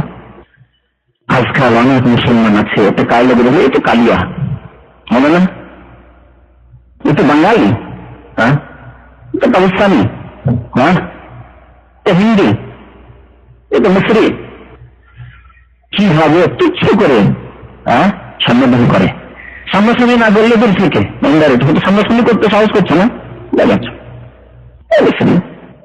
এইভাবে কালো আরো খারাপ ভাষায়, বিগড়ি আরো খারাপ ভাষায় বলে। তিনি ভুলবশত প্রথম ইসলামের প্রথম যুগ ছিল, বলে দেখি আপনার সাউদা, কোন রাগ হয়েছিল তার উপর, এই কালীর মেয়ে ছেলে। নবী সাল্লাল্লাহু আলাইহি ওয়াসাল্লাম জানতে পারলেন, হয়তো হযরত বিলাল রাদিয়াল্লাহু তাআলা আনহু সে অভিযোগ করলেন আল্লাহ রাসূলের কাছে যে আবু যার এরকম কথা মনে হয়। নবী সাল্লাল্লাহু আলাইহি ওয়াসাল্লাম বললেন, আবু যার তিনি এইরকম কথা বলেছেন, আইয়ার তাহবে অন্যেন, তার মায়ের নাম ধরে তুমি বলেছো তাকে এই ভাষা কি অভিহিত ভাষা? ইন্নাকা ইমরিউন ফিকা জাহিলিয়াহ, তুমি এমন এক মানুষ যে তুমি মুসলমান হওয়া সত্ত্বেও তোমার মধ্যে জাহিলিয়াতের বৈশিষ্ট্য রয়েছে, কুফরি যুগের বৈশিষ্ট্য রয়েছে। জাহিলিয়া মানে ওই কুফরি যুগের আচরণ, তাই জাহিলিয়াতের যুগ বলা হয় ইসলাম আসার আগের যুগ, কুফরের যুগ, মুশরিকদের যুগ, আব্দুল মুত্তালিব তার পূর্বপুরুষদের যুগ। তুমি এমন এক মানুষ, তোমার মধ্যে এই জাহিলিয়াতের কুসংস্কার আচরণ রয়েছে, এই জাহিলিয়াতের চরিত্র রয়েছে তোমার। ইন্নাকা ইমরিউন ফিকা জাহিলিয়া। তারপর আবু যার রাদিয়াল্লাহু তাআলা আনহু সারা জীবন এই যে অন্য ভুল হয়ে গেছিল তার জন্য অনেক সাদকা খায়রাত করতে পেরেছেন, যাতে করে আমার এই গুনাহ কাফারা হয়ে যায়, মাফ হয়ে যায়। আর কি করেছিলেন তিনি? বর্ণনাকারী বলছেন আবু যার রাদিয়াল্লাহু তাআলা আনহু সম্পর্কে যে আবু যারকে রাবাজায় দেখলেন। রাবাজা জায়গাটি, সেখানে আবু যারের ইন্তেকাল হয়েছিল। মদিনা থেকে আল কাসিমের দিকে আসতে একটা সংকেত দেওয়া রয়েছে রাবাজা, সেখানে আবু যার রাদিয়াল্লাহু তাআলা আনহু সাহাবীর কবর রয়েছে। তো রাবাজায় ছিলেন তিনি। আর এক বর্ণনাকারী মারুর রাদিয়াল্লাহু তাআলা তিনি বলছেন যে রাবাজায় দেখলাম আবু যারকে, আর তার গোলাম কিছু দাস রয়েছে। আবু যার যে রকমের কাপড় পরে রয়েছে একটি, সেই কাপড়ই দেখছি পরে রয়েছে তার চাকর গোলাম কিছু দাস। কিছু দাসকে সেই মানের কাপড় দেবে, আশ্চর্য ব্যাপার। এই দেখে আমি অবাক হলাম যে আবু যার যে ধরনের কাপড় পরে, সেই ধরনের কাপড় তার কেনা গোলামকে, শুধু চাকর নয়, কেনা গোলাম তার পরনে সেই রকমের কাপড়। আশ্চর্য হলাম, কি ব্যাপার। আবু যারকে জিজ্ঞেস করলাম, আবু যার এমনটা কেন, তোমার যেমন কাপড় তোমার গোলাম সেই রকম কাপড় দিয়ে রেখেছে? তখন বলছে, বলেন না। এই ঘটনা বর্ণনা করলেন যে এরকম আমার দ্বারা ভুল হয়েছিল, তারপরে আমি আল্লাহ রাব্বুল আলামিনের সাথে আমি ওয়াদা করেছি যে আমি যা পড়বো তা পড়াবো। নবী করিম সাল্লাল্লাহু আলাইহি সাল্লাম কি বলেছিলেন উপদেশ এই আবু যারকে, যে আবু যার ইখওয়ানুকুম হাওয়ালুকুম, এরা তোমাদের ভাই, তোমাদের অধীনস্থ ব্যক্তি যারা চাকর নকর কৃতদাস গোলাম নবী, এরা হচ্ছে তোমাদের ভাই। তোমাদের জাআলাহুমুল্লাহু তাহতা আইদিকুম, তোমাদের অধীনস্থ এদেরকে করে দিয়েছে আল্লাহ। ইচ্ছা করলে তোমাকে আরো কারো অধীনস্থ করে দিতে পারেন। আজকে তোমার অধীনে অনেকে রয়েছে, তুমি কালকে কিছুদিন পরে তোমার ছেলেরা, তোমার ছেলের ছেলেরা অন্যের অধীনস্থ হয়ে যেতে পারে, হতে পারে না? তুতিল মুলকা মান তাশাউ ওয়া তানজিউল মুলকা মিম্মান তাশাউ ওয়া তুইজ্জু মান তাশাউ ওয়া তুযিল্লু মান তাশাউ বিয়াদিকাল খায়র ইন্নাকা আলা কুল্লি শাইইন কাদির। আল্লাহ যাকে ইচ্ছা রাজত্ব দান করেন। ওয়া তানজিউল মুলকা মিম্মান তাশাউ, হে আল্লাহ তুমি যার কাছ থেকে ইচ্ছা করো রাজত্বকে ছিনিয়ে নাও। দেখতে পাচ্ছেন চোখের সামনে অনেকের কাছে রাজত্ব ছিল, রাজত্ব ছিনিয়ে নেওয়ার পরে সে আসামির কাঠগড়াও। অনেকে শরণার্থী হয়ে বিদেশে বেরোয়েছে, নির্বাসিত অবস্থায় জীবনযাপন করে সেখানে মরে ফেলে গেল। সেখানে এমন ভাবে আত্মীয় স্বজন বংশ দেশ সব ছেড়ে তাকে নির্বাসিত হয়ে জীবনযাপন করতে হচ্ছে। যাকে ইচ্ছা আল্লাহ তুমি সম্মানিত করতে পারো, দান করতে পারো। এত মূল্যমান সার, যাকে ইচ্ছা তুমি লাঞ্ছিত করো, অপদস্থ করো। বিয়াদিকাল খায়ের, সার্বিক কল্যাণ তোমার হাতে, কালা করলে সেই তাদের আল্লাহ তুমি সর্বশক্তিমান। তো নবী করিম সাল্লাল্লাহু আলাইহি ওয়াসাল্লাম আবু বকরকে উপদেশ দিয়েছিল, এই উপদেশ আমাদের জন্য যে তোমাদের অধীনস্থ ব্যক্তি যারা আছে তাদেরকে তোমরা যা খাও তাই খাওয়াবে, তোমরা যা পড়ো তাই পড়াবে। ওয়ালা তুকাল্লিফুহুম ফিল আমাল মা লা ইউতিকুন, এবং তাদেরকে এমন কাজ দেবে না তাদের উপর যেই কাজ তাদের জন্য করা কষ্টকর হয়, ভারী কাজ দেবে না। আর যদি দিতে হয় তাদেরকে ভারী কাজের দায়িত্ব, কষ্টকর কাজ হতে পারে অনেক সময়, তাহলে সহযোগিতা করো, সাথে কাজ করো। নবী সাল্লাল্লাহু আলাইহি ওয়াসাল্লাম হাদিস যে তোমরা যা খাবে তা খাওয়াবে চাকর দাসদেরকে, আর তোমরা যা পড়বে তাই পড়াবে, তাই আমি তাকে এই লিবাস দিয়েছি। তো নবী সাল্লাল্লাহু আলাইহি ওয়াসাল্লাম এই জাতীয়তাকে একটি কথা মাত্র, কিন্তু জাতীয়তার কথা, এই জন্য কি বলেছেন যে তোমার মধ্যে এখনো জাহিলিয়াত রয়েছে। আরো একটি হাদিস বলি আপনাদেরকে, নবী কারীম সাল্লাল্লাহু আলাইহি ওয়াসাল্লামের জামানায় মুহাজির এবং আনসারদের মাঝে মদিনায় একটি খেজুরের বাগান, তো খেজুরের বাগানে সেচের কাজ করতে হতো, পানি সেচের কাজ করতে হতো। এই সেচের কাজ করতে গিয়ে একটু পানি নিয়ে ঝগড়া হয়, মুহাজির এবং আনসারি কি ঝগড়া হয়। তারপরে একজন মুহাজির আনসারকে মেরে দেয়, তারপরে একে অপরকে নিজের জাতিকে ডাক দেওয়া শুরু করে। মুহাজির ডাক দিল, আল্লাহ মুহাজিরিন, এই মুহাজির আমাকে বাঁচাও, মারলো আমাকে বাঁচাও, আমাকে মেরে দেবে। আনসার দেখলে আমি বলবো না, মুহাজিরা যদি চলে আসলে আমাকে মেরে দেবে। এখন আনসার, আল্লাহ আনসার তোমরা ছুটে এসে আমাকে বাঁচাও, না উদ্ধার করো, না হলে এরকম মেরে দেবে।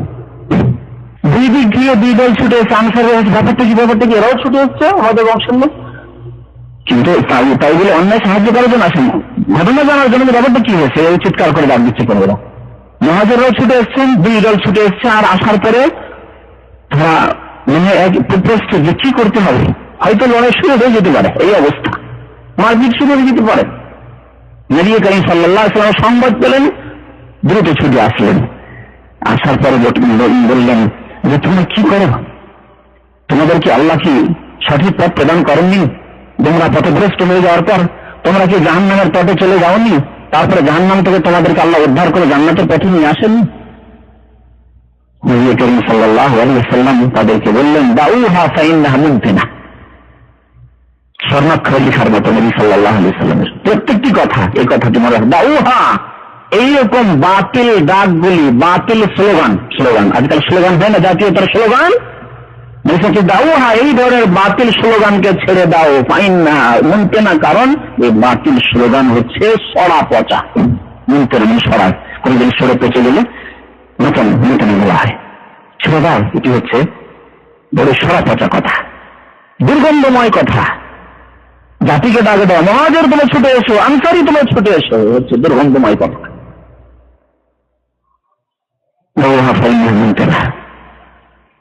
আয়াত নাযিল হলো, আল্লাহ রাব্বুল আলামিন কোরআনে ইরশাদ করেছেন, ওয়াজকুরু নি'মাতাল্লাহি আলাইকুম, তার আগে রয়েছে ওয়াতাসিমু বিহাবলিল্লাহি জামিআন, তোমরা আল্লাহর রশিদ মজবুত করে ধারণ করো, ওয়ালা তাফাররাকু, তোমরা বিচ্ছিন্নতা সৃষ্টি করিও না, এই দলে দলে বিভক্ত হইও না। কত দলে আমরা বিভক্ত, সবকিছু আমাদের কোরআনে মুসলমান, তারপরে রাজনৈতিকগত দল। আবার রাজনৈতিক ক্ষেত্রে এই বিভক্তিকে কত মানে পছন্দের নজরে দেখা হচ্ছে। অপোজিশন পার্টি, ইসলাম অপোজিশন পার্টি বলে কিছু আছে? কোথায় আছে ইসলামে? আবার বলা তাফাররাকু, বিচ্ছিন্নতা সৃষ্টি করিও না, তোমাদের মধ্যে যে যোগ্যতা ব্যক্তি তাকে নেতৃত্ব দাও, নিজ ব্যক্তিকে যাতে করে শান্তি প্রতিষ্ঠা করে, দেশে জনকল্যাণমূলক কাজ করেছে, মানুষের সেবা করে না। অপোজিশন থাকতেই হবে, তো অপোজিশন না হলে গণতন্ত্র হয়নি। আর এক শ্রেণীর লোকের গণতন্ত্রের আবার ইসলামিক লেভেল করাবার চেষ্টা করে, অপপ্রয়াস চালায়। কোথায় আছে ইসলাম? আল্লাহ এসে বলা তাফাররাকু, তাফাররাকু উপর কমপক্ষে গণতন্ত্রের কমপক্ষে দুটো পার্টি থাকতে হবে, তো তাফাররাকু কমপক্ষে করতে হবে। তাফাররাকু না করলে গণতন্ত্রই হয় না, ঠিক কিনা বলেন? বুঝতে পারছেন তো কথা? তাফাররুক মানে বিচ্ছিন্ন না করলে গণতন্ত্র হবে না। গণতন্ত্র মানে অপোজিশন বিরোধী দল থাকতে হবে না, সংসদে বিরোধী দল থাকতেই হচ্ছে, হতেই পারে না গণতন্ত্র। আল্লাহ রাব্বুল বলছেন যে করু নিয়ামত আল্লাহ আলাইকুম, আল্লাহর নিয়ামতকে স্মরণ করে ভুলে যাবে না। এই কুনতুম আদান, কিছুদিন আগে তোমরা একে অপরের শত্রু ছিল। আওস এবং খাজরাজ এই আনসারীরা একটি লড়াই লড়ছিল 120 বছর থেকে। 2-4 দিনের লড়াই নাই, দীর্ঘ 120 বছর আগে থেকে লড়াই চলছিল, যে লড়াইয়ের নাম ছিল বোয়াসের যুদ্ধ, বোয়াসের লড়াই। মদিনায় ইসলাম এসে এই যুদ্ধ বন্ধ হয়, নাহলে এই দুই বংশ মুসলমান হলে তখন যুদ্ধ বন্ধ হলো, নাহলে বন্ধ হওয়ার প্রশ্ন ওঠে না। এইরকম লড়াই করেছে, তাহলে যারা এই যুদ্ধ শুরু করেছিল তারা মরে গেছে, তাদের ছেলেরা মরেছে, তাদের ছেলেরা মরেছে, তারপরে কত জেনারেশন দেখেছে, তারপরে লড়াই চলতে আছে। কিভাবে? যে আমাদের বাপদাদারা লড়াই করে এসছে। আওসের লোকেরা বলতো, আওসের যুবকরা, যে আমাদের বাপদাদা পূর্ববর্ষের দুশ্মন হচ্ছে খাজরাজের বিরুদ্ধে লড়াই করতে হবে আমাদেরকে। খাজরাজের ছেলেরা যুবকরা জানছে যে আমাদের পূর্বপুরুষদের শত্রু ছিল এই আওস, এদের বিরুদ্ধে লড়াই চালিয়ে যেতেই হবে। যেমন আজকালকার লড়াই, আজকে 30 বছর 40 বছর হয়ে গেছে দেশ স্বাধীনতার, এখনো পাকিস্তানের দালাল আর রাজাকার আর এইসব কথাবার্তা বাংলাদেশের ঘরে ঘরে ঢুকে রয়েছে। এগুলি কথা ইসলামী কথা, কুফরি কথা, একজন মুসলমান এসব কথা বলবে না। অথচ তারা নিজের ভাই মুসলমান, বাঙালি, বাংলাদেশি, সেখানকার, তারপরে এরা রাজাকার, পাকিস্তানের দালাল, এসব কথাবার্তা আল বদর আর কত কি এসব, এইগুলোকে রাজনৈতিক ইস্যু হিসেবে ব্যবহার করা হচ্ছে, অস্ত্র এগুলো। যেমন ভারতে এই রাম মন্দির আর বাবরি মসজিদ এই রাজনৈতিক ক্ষেত্রে ব্যবহার করা হচ্ছে, কোনোদিন সমস্যার সমাধান করা হবে না। ভালো করে ওই কথা মনে রাখবেন যে এই সমস্যার সমাধান করলে তাদের রাজনীতি চলবে না, সুতরাং এটাকে ইস্যু বানিয়ে রাজনীতি করতে হবে। ঠিক তেমন এই রাজাকার আল বদর আর পাকিস্তানের দালাল এগুলি করে রাজনীতি করতে হবে। সুতরাং এসব ইস্যু নিয়ে দিবেন না। নবী সাল্লাল্লাহু আলাইহি ওয়াসাল্লাম এইসব জাহিলিয়াতকে, সরা পচা জিনিসকে সবকে দূর করে দিয়েছিলেন। এই কিন্তু আদান তোমরা একে অপরের শত্রু ছিল। আল্লাহ আল্লাহ তোমাদের অন্তরকে জড়িয়ে দিলেন এবং তোমরা আল্লাহর নিয়ামতে, আল্লাহর অনুগ্রহে ভাই ভাই হয়ে গেলে। এই ভাতৃত্বের পরে তোমরা এই ধরনের কথা বলতে পারো, বলতে পারো না। এইসব জাতীয়তাবাদী স্লোগান, এগুলি হচ্ছে সরা স্লোগান, পচা স্লোগান, এগুলি হচ্ছে জাহিলিয়াতের স্লোগান, এগুলো হচ্ছে কুফরি স্লোগান। আমি একটা কথা বলেছি যে এগুলি হচ্ছে কুফরি, জাতীয়তাবাদ হচ্ছে কুফরি। কেন? বেশ কিছু কারণ রয়েছে, কিন্তু সময়ের স্বল্পতার কারণে ঘন্টা হয়ে গেছে। একটি বলি, সেটি হচ্ছে যে ইসলামিক আকীদা হচ্ছে আল ওয়ালা ওয়াল বারা, ভালোবাসা এবং শত্রুতা। আর জাতীয়তাবাদ হচ্ছে এই ভালোবাসা এবং শত্রুতার পরিপন্থী। এই ভালোবাসা আর শত্রুতার অর্থ কি? অর্থাৎ আল্লাহকে ভালোবাসতে হবে, আল্লাহ রসুলকে ভালোবাসতে হবে, এবং আল্লাহ এবং রসুলের প্রতি যারা ঈমান নিয়ে এসছে, যেখানকার মানুষের মতো, তাদেরকে অন্তর থেকে ভালোবাসতে হবে। তারা অতীতের হোক, বর্তমানের হোক, আর ভবিষ্যতে মুসলিম হোক না কেন, তাদেরকে ভালোবাসতে হবে। আর এই ভালোবাসা ফরজ করেছেন আল্লাহ। আল্লাহকে ভালোবাসা, তার রসুলকে ভালোবাসা, এবং আল্লাহ রসুলের প্রতি যারা ঈমান নিয়েছে, কোরআনের প্রতি যারা ঈমান নিয়েছে, মুসলিম মুমিন, তাদেরকে ভালোবাসা ফরজ। এবং যত বেশি ভালো মুমিন হবে, ধার্মিক মুমিন, তত বেশি তার জন্য ভালোবাসাকে নিখুঁত করতে হবে, তার জন্য নির্ভুল ভালোবাসা। পক্ষান্তরে বানা মানে শত্রুতা, আল্লাহর দুশমন, রসুলের শত্রু, আল্লাহকে অস্বীকারী, রসুলকে অস্বীকারী, পরকালকে অস্বীকারী, কোরআনকে অস্বীকারী, অর্থাৎ যারা কাফের, তাদের সাথে শত্রুতা ফরজ।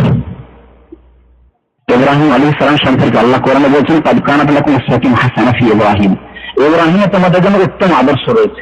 আল্লাহ বলছেন উত্তম আদর্শ ইব্রাহিম।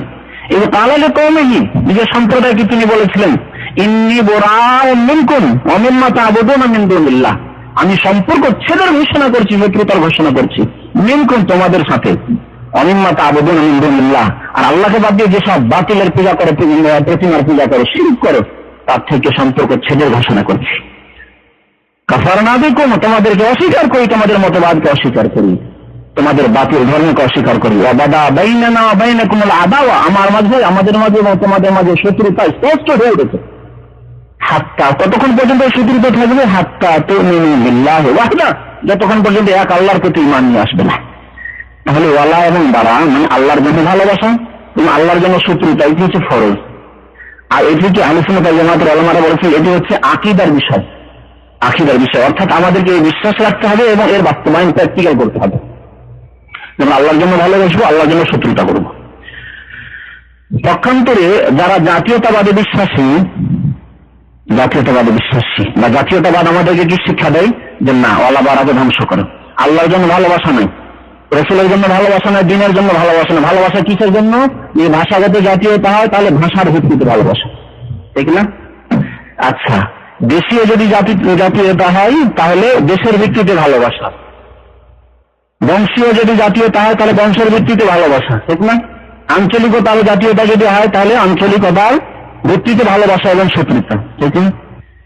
তাহলে এখানে আপনাকে একটি উদাহরণ দিয়ে বললেন যে অনেক আরব এখন খ্রিস্টান ইহুদি রয়েছে, ভালো করে বুঝতে পারবেন যে কি কুফরি কেমন করে।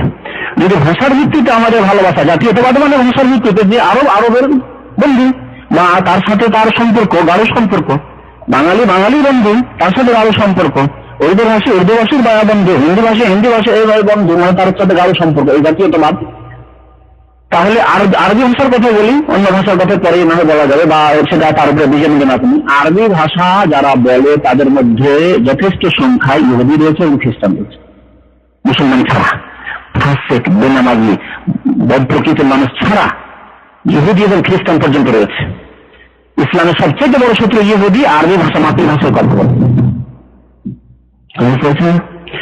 তাহলে যদি আরব জাতীয়তাবাদে বিশ্বাসী কেউ হয়, তার মানে তার জাতিকে সেই ইহুদি, তার জাতিকে সে খ্রিস্টান, যে আরবি ভাষা বলতে পারে। পক্ষান্তরে যে বাংলা বলে, যে উর্দু বলে, যে হিন্দি বলে, যে ইংরেজি বলে, যে জার্মান, ইন্দোনেশি বলে, সে যে আরব নয়, সেজন্য তার জাতির লোক নয়, তার জাতি থেকে বাইরে। তাহলে এর শেষ পরিণাম হচ্ছে যে কাফেরকে ভালোবাসা। এর পরিণাম হলো কি? কাফেরকে ভালোবাসা, কাফের সাথে ইউনিয়ন, কাফের সাথে সংগঠন, কাফের সাথে সম্প্রীতি, কাফের সাথে মিত্রতা। আর এটি হচ্ছে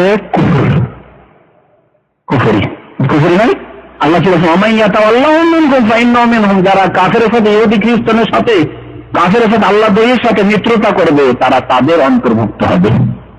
এখন বলুন বাংলার জাতীয়তা, এটা আমরা বাংলার জাতীয়তাই যদি বাংলা ভাষার ভিত্তিতে হয়, তাহলে পশ্চিম বাংলা, আসাম, ত্রিপুরায় প্রচুর কাফের হিন্দু, খ্রিস্টান, এমনকি বাংলাদেশের মধ্যে খ্রিস্টান বা হিন্দু যারা বাংলা ভাষী, পক্ষান্তরে উর্দু ভাষী, আরবি ভাষী, তারা ভাষার ভিত্তিতে আপনার জাতির লোক নয়। তাহলে এখানে কে প্রাধান্য পাচ্ছে জাতীয়তাবাদের ভিত্তিতে? বাংলা ভাষায় যে কথা বলে সে প্রাধান্য পাচ্ছে না? যে সে আপনার গোষ্ঠীর লোক, সে আপনার জাতির লোক। এটি কুফরি, এটি হচ্ছে ইসলামের দৃষ্টিতে কুফরি। এরকম দেশের ভিত্তিতে যদি জাতীয়তা হয়, তো কোন দেশে অমুসলিম আছে, মুসলিম আছে, আর অন্য দেশে আপনার মুসলিম ভাই রয়েছে, সে মুসলিম ভাইয়ের চাইতে নিকটবর্তী ব্যক্তি বরং আপনার মিত্রতা এবং সম্প্রীতি পাবে যে ব্যক্তি আপনার দেশে বসবাস করে, যদি ইহুদি খ্রিস্টান আল্লাহর দুশমন। তাহলে যারা জাতীয়তাবাদী বিশ্বাসী তারা এই ইসলামের মিত্রতা এবং শত্রুতা তাকে ধ্বংস করলো, যেটি হচ্ছে ইসলামিক আকীদা। এছাড়াও অনেক ক্ষতিকর দিক রয়েছে এই জাতীয়তার ভিত্তিতে। মুসলিম জাতির যেটা ক্ষতিকর দিক, হারাম জাতীয়তাবাদ বা ইসলামের বহির্ভূত, তার একটি দিক হচ্ছে যে ইসলাম আমাদেরকে ঐক্য এবং সংহতির শিক্ষা দিয়েছে, আমাদেরকে একই প্ল্যাটফর্মে একত্রিত করেছে ইসলাম। আমাদের কোরআন এক, কিবলা এক, আমাদের রাসূল এক, আমাদের আল্লাহ এক, আমাদের সবকিছুই এক, কিন্তু তারপরেও কত বিচ্ছিন্নতার শিকার আমরা হচ্ছি এই জাতীয়তার ভিত্তিতে, ভাষার ভিত্তিতে, অঞ্চলের ভিত্তিতে, রঙের ভিত্তিতে, ইত্যাদি ইত্যাদি। তাহলে ইসলাম আমাদেরকে ঐক্য শিক্ষা দিয়েছে, আর পক্ষান্তরে জাতীয়তা আমাদের এই ঐক্যকে চূর্ণ বিচ্ছিন্ন করেছে। সুতরাং জাতীয়তা হারাম। জাতীয়তার কারণে অনেক হারাম কাজ এবং জুলম হয়, হারাম এবং জুলম হয়। ন্যায্য যার হক তাকে হক এই জন্য দেওয়া হয় না, নাই বিচার প্রতিষ্ঠিত এই জন্য হয় না যে একজন লোক তার জাতির লোক নয়, তার ভাষাভাষী নয়, বা তার দেশের লোক নয়, বিদেশি, সেজন্য তার হক পায় না জাতীয়তার ভিত্তিতে। পক্ষান্তরে আমাদের মন মানসিকতা যদি ইসলামিক জাতীয়, আন্তর্জাতিক জাতীয়তা থাকতো, তাহলে সে মুসলিম ন্যায্য হক পাবে। এমনকি অমুসলিমও যদি হয়, কিন্তু হকের ক্ষেত্রে সে অমুসলিম ন্যায্য হক পাবে যদি মুসলিম দেশে হক নয়। তাহলে ন্যায় বিচার প্রতিষ্ঠিত হচ্ছে না এই জাতীয়তাবাদের মতন কুফরি মুসলিম সমাজে ঢুকে যাওয়ার কারণে। এছাড়া অনেক অন্যায় এবং জুলম হচ্ছে জাতীয়তাবাদের কারণে। অনেক সময় জেনা, ব্যভিচার ছড়িয়ে পড়ছে সমাজে। কিভাবে? এর জন্য বিস্তারিত আলোচনা প্রয়োজন রয়েছে। একটি এই ধরনের বলবো আপনাকে, বিবাহ সাদীর ক্ষেত্রে জাতীয়তা, বংশীয় জাতীয়তা, দেশীয় জাতীয়তা আমরা আমাদের দেশের বাইরে দেবো না, আমাদের জাতির বাইরে দেবো না, আমার বংশের বাইরে দেবো না। মেয়ের বিবাহ হচ্ছে নিজের বংশের মধ্যে পাওয়া যাচ্ছে না, দিয়ে দিচ্ছে না, যার ফলে যখন আসছে 25 বছর 30 বছর 40 বছর বয়স হয়ে যাচ্ছে, স্বামী পাচ্ছে না, কতদিন স্বামী ছাড়া এরকম তাপমুক্ত জীবন যাপন করে, তখন জেনা বিচার হচ্ছে। ছেলের ক্ষেত্রে হয়তো তার বংশ এরকম উপযুক্ত মেয়ে পাওয়া যাচ্ছে না, অন্য বংশ বিয়ে করা নিষিদ্ধ বা অন্য জাতিতে বিয়ে করা নিষেধ, বিদেশে বিয়ে করা নিষিদ্ধ, যার ফলে জেনা বিচার করছে। এইভাবে ইসলামিক যে ভ্রাতৃত্ব রয়েছে, ইসলামিক ভ্রাতৃত্ব আমাদের পূর্ব থেকে পশ্চিম যেখানকার মুসলমান হোক না কেন, ইন্নামাল মুমিনুনা ইখওয়া, আগে বলেছি আয়াত, এই ভ্রাতৃত্ব আমাদের নষ্ট হয়ে গেছে। এখনকার ভ্রাতৃত্ব কি? সবাই তো আমাদের ভাই, দেশের ভাই, আঞ্চলিকতার ভাই, বিভিন্ন রকম ভাই আমরা বিভক্ত হয়েছি, আর ইসলামিক ভ্রাতৃত্ব আমাদের লোপ পেয়েছে। তো এইভাবে জাতীয়তার ক্ষতিকর দিক, বিভিন্ন আরো দিক রয়েছে। সময়ের স্বল্পতার জন্য এখান থেকে আমি শেষ করছি। আল্লাহ রাব্বুল আলামিন আমাদের জন্য খাতা মাফ করে দিন, আমাদেরকে সঠিক ইসলামকে উপলব্ধি করার জন্য তৌফিক দান করেন। আল্লাহ আমাদেরকে পূর্ণাঙ্গ ইসলাম জীবনের প্রতিটি ক্ষেত্রে প্রতিষ্ঠিত করার তৌফিক দান করেন। আমাদেরকে নেক আমলের ভিত্তিতে মান ইজ্জত দুনিয়া এবং আখিরাতে হাসিল করার জন্য অর্জন করার আল্লাহ তৌফিক দান করেন। আমাদেরকে পাপাচার থেকে এবং বাতিল মতবাদ থেকে আমাদেরকে বেঁচে থাকার তৌফিক দান করেন। আল্লাহ আমাদেরকে সত্যকে প্রতিষ্ঠিত করার, ইসলামকে প্রতিষ্ঠিত করার তৌফিক দান করেন। বাতিল মতবাদগুলিকে আমাদের দেশ থেকে তাড়িয়ে দেওয়ার জন্য আমাদেরকে আল্লাহ শক্তি দান করেন। আমিন। সাল্লাল্লাহু আলা নবিয়িনা মুহাম্মদ ওয়া আলা আলিহি ওয়া সাহবিহি আজমাইন। জুমার দিন আল্লাহ রাসূল সাল্লাল্লাহু আলাইহি সাল্লাম জুমার নামাজের আগে ও পরে কত রাকাত সুন্নাত বা নফল নামাজ পড়েন? জুমার নামাজের আগে নবী সাল্লাল্লাহু আলাইহি ওয়াসাল্লাম তাহিয়াতুল মসজিদ 2 রাকাত পড়েছেন। আর নফল পড়লে যত ইচ্ছা 2 করে নফল পড়তে পারেন, আর কোনো সুন্নাত নেই। কাবুল জুমা মানে জোহরের উপর কিয়াস করে আমাদের হানাফি ভাইরা জোহরের উপরে কিয়াস করে, জোহরের আগে 4 পড়ে, ওই 4কে ওই জুমার দিনে ফিট করে, এটি ঠিক নয়, এর কোনো প্রমাণ নেই। নবী সাল্লাল্লাহু আলাইহি ওয়াসাল্লাম এভাবে কখনো পড়েননি। তখন থেকে জুমার নামাজের পরে, ফরজ নামাজের পরে নবী সাল্লাল্লাহু আলাইহি ওয়াসাল্লাম মসজিদে 4 পড়ার কথা বলেছেন, আর বাড়িতে যদি কেউ পড়ে তো 2 পড়ার কথা বলেছেন। সুতরাং মসজিদে পড়লে 4 পড়াই উত্তম, আর বাড়িতে পড়লে 2, অথবা মসজিদে 4 পড়ে এসে বাড়িতে 2 পড়তে পারেন। আমার বড় ভাইয়ের কোম্পানিতে কিছু পাকিস্তানি ভাই আছে, তাদের মধ্যে কেউ কেউ বলে যে হাফ হাতা জামা পরে নামাজ পড়লে নামাজ, যদি কাঁধ খোলা থাকে, এই কাঁধগুলি খোলা থাকে তো নামাজ হবে না। অর্থাৎ সেন্টু গেঞ্জি বা এই ধরনের যেসব কাপড় চোপড় আছে সেগুলোতে নামাজ হবে না বলা যেতে পারে। নিষেধ করেছেন যে কাঁধ খোলা অবস্থায় তোমার নামাজ পড়বে না, কাপড় থাকা সত্ত্বে, কাপড় না থাকলে নামাজ হবে। আর বাকি কথা হলো যে হাত হাতা, অর্থাৎ এই হাত হাতা বলা এই হাত গেঞ্জি বা এই ধরনের জামা, এতে নামাজ হবে ইনশাআল্লাহ, কোনো ক্ষতি নয়। তবে যদি ফুল হাতা থাকে ফোল্ড করে রাখা এটি অপছন্দ, তাই নিষেধ করা হয়েছে। ফুল হাতাই কিন্তু ফোল্ড করে রেখেছে, নামাজ অবশ্যই ফোল্ড করে রাখবেন।